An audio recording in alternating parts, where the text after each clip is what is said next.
एक सीधा साधा गांव का भगत कभी कथा नहीं सुनता था, गाय चराता था गांव की।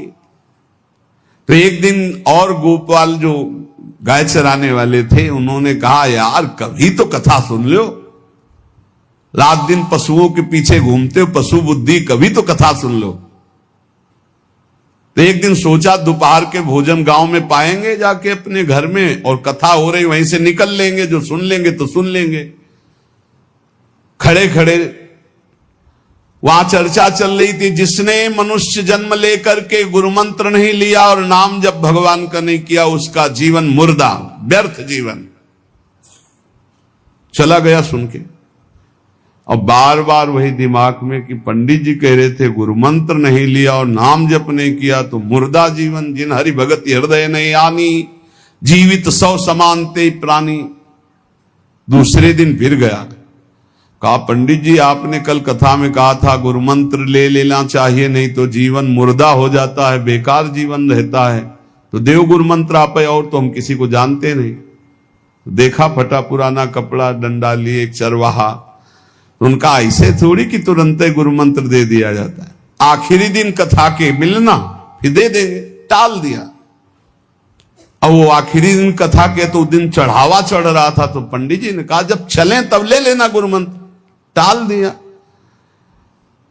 अब वो जब आखिरी दिन के बाद हो, तो उस समय घोड़े पे बैठ सब सामान लाद के पंडित जी चलते थे, वो तो सब सामान लाद के चलने लगे हो, तो पीछे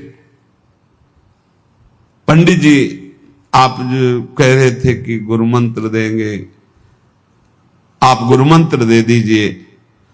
पंडित जी रबड़ी पवाई गई थी, घोड़े से उतरे, घोड़ा एक भगत के यहां खड़ा किया और लोटा लिया और भागे, क्योंकि सोच लगी थी। अब वो भगत किसान आदमी, गांव का गंवार आदमी पीछे लगे, पंडित जी अरे गुरु मंत्र दे दो, कितने दिन से टहला रहे हो आप। अरे उनका प्यार मतलब सोच का पैसा, तू गुरु मंत्र की बात कर। और वो पीछे लगा कि अब हम नहीं जाने वाले, आपने सब सामान लाद ली थी, भगवान की कृपा कहो कि आपको सोच लगी आई, नहीं तो आप हमको तो गुरु मंत्र ही नहीं देते, हम आपको नाम पर विश्वास की बात। पंडित जी तो दत्त गपोचन, जय गुरुदेव की जय गुरु। वो दबकाए है दत्त गपोचन, एकदम मूर्ख आदमी, तो सोच तो। वो प्रणाम कर लिया, जय गुरुदेव, दत्त गपोचन, दत्त गपोचन। जपना न राधा न कृष्ण न राम न हरि। घर आया, बोले आज से गाय चराना बंद। बोले क्यों? बोले गुरु मंत्र मिल गया, अब हम भजन करेंगे, हमारा जीवन मुर्दा नहीं रहेगा, अब जीवन सार्थक रहेगा। और मेहनत करने वाला आदमी, गाय चराने वाला आदमी, अब शुरू हो गया बैठ के धत गपोचन, धत गपोचन। अब इसमें न कोई भगवान नाम है, न कोई मंत्र है, न प्रणव है, न नमो नमः, कुछ नहीं। गांव के लोग, घर के लोग बोले कि यार 50 गाय चराता था, पता नहीं कौन सा हम लोगों का पाप उदय हुआ कि कह दिया कि कथा सुन लेना। अब वो गाय चराना भी छोड़ दिया, गपोचन शुरू हो गया। अब उसकी ऐसी लगन लगी, सहज सरल भोले जो होते हैं ना, हरिवंश महाप्रभु कह रहे हैं, मुनि मन ध्यान धरत नहीं पावत, करत विनोद संग बालक भट, दास अनन्य भजन रस कारण, जैसे हित हरिवंश प्रगट लीलान। लालजू महाराज बड़े बड़े मुनियों के ध्यान में नहीं आने वाले, बड़े विनोदी। रुक्मिणी जी से कहा तैयार हो, भगत के दर्शन करने चलना है। रुक्मिणी जी ने कहा बहुत दिनों बाद आज आपको किसी भक्ति की याद आई, प्रभु जरूर कोई महाभागवत होगा, हम चलते हैं। बोले बहुत विचित्र महाभागवत। चले, साधारण वेश में चलना है। जब गांव में गए, उस भगवान तो सर्वज्ञ ही है, उसके घर के दरवाजे में बैठ गए और रुक्मिणी जी से कहा कि पहले तुम मिल के आओ भगत के, फिर हम मिलेंगे। रुक्मिणी जी ने कहा हाँ ये उत्तम बात है, पहले हम उनको दर्शन दे के और दर्शन करके आती है। तो आंख मूंदे ऐसे, न खाना न पीना, धत गपोचन। रुक्मिणी जी ने कहा ये कौन सा नाम भगवान का, न विष्णु शास्त्र नाम में है न गोपाल शास्त्र नाम में है, और कहीं हमने पढ़ा नहीं, ये कौन सा भजन कर रहा है।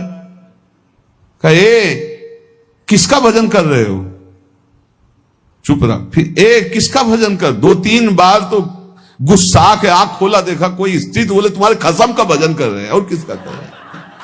वो रुक्मिणी जी आ गई, बोले बहुत जानकार भगत है प्रभु द्वारिकाधीश से कहा बहुत जानकार भगत है। बोले क्यों, बोले हमने कहा कि किसका भजन कर रहे हो, देखो हम इतना छुप के गई थी लेकिन वो पहचान गए, वो कह रहे तुम्हारे खसम का भजन कर रहे थे। अब भगवान ने कहा हाँ तभी तो हम आए भगत जोड़कर। बोले प्रभु आप दर्शन बाद में करना, जाके पहले हमारा प्रश्न बता दो, प्रश्न का उत्तर दे दो कि आपके विष्णु शास्त्र नाम, गोपाल शास्त्र नाम, बहुत से नाम हैं, ये नाम तो हमने कभी नहीं सुना। भगवान ने कहा ये नाम हमको तो बहुत प्यारा है। बोले आपको कब, मतलब ये कब कैसे नाम रखा गया। बोले बहुत प्यारा है, हमारा ब्रज का रखा हुआ नाम है, ब्रज में मैया ने रखा था। कैसे रखा था। बोले एक दिन मैं माखन चोरी कर रहा था, सखा के कांधे पर खड़ा हुआ, ऊपर माट में हाथ डालकर मक्खन पूरा ऐसे खाता जाता, सखा को पवाता जाता। इतने में मैया और गोपी जन आ गई। एक कन्हैया ये क्या कर रहा है। अब हमने देखा कि फंस गए। हमने कहा कि मैया हमें बहुत भूख लगी थी और देखा कि इसमें चींटी चढ़ी हुई है, तो हम चींटी निकाल रहे थे। तो बोले चींटी कैसे निकाल रहे थे, यहां पूरा हाथ सना हुआ है तुम्हारा चींटी। बोले अरे भैया तू बावरी, जब चींटी को ऐसे निकालने करते वो अंदर चली जाती तो खबो खबो के निकाला, इसलिए ऐसा इतना हाथ हो। बोले यहां मुंह में भी जब तुम्हारे मक्खन लगा, एक मक्खी बार बार उड़ रही थी तो हम ऐसे मारा तो पूरा मुंह में मक्खन लगा। भैया ने कहा धत गपोचर। बोले ये उस समय का नाम रखा हुआ है, मेरा बाल गोविंद में जब मैया ने रखा था मक्खन चोरी के समय उस। अब आप विचार करके देखो, भगवान का साक्षात्कार गुरु वचनों पर विश्वास होने पर साधारण शब्द बोला तो भगवान तो सर्वलोक महेश्वर सर्वज्ञ, उनके सब अक्षर, जैसे हर अक्षर में आ विराजमान है, का खा गा घा आ, ऐसे ही सब अक्षरों में ब्रह्म विराजमान है। फिर राधा नाम तो स्वयं हरि जपते हैं, और राधा नाम तो परम प्रेममय है और बड़ा गुही है। विश्वास करके जब वो धदगपोचंद जपा तो रुक्मिणी और द्वारिकाधीश भगवान दर्शन देने आ गए, और तुम विश्वास करके राधा राधा जपोगे तुम्हें नहीं प्राप्त हो जाएगा। अरे यही राधा स्वयं भगवान हरि जपते हैं।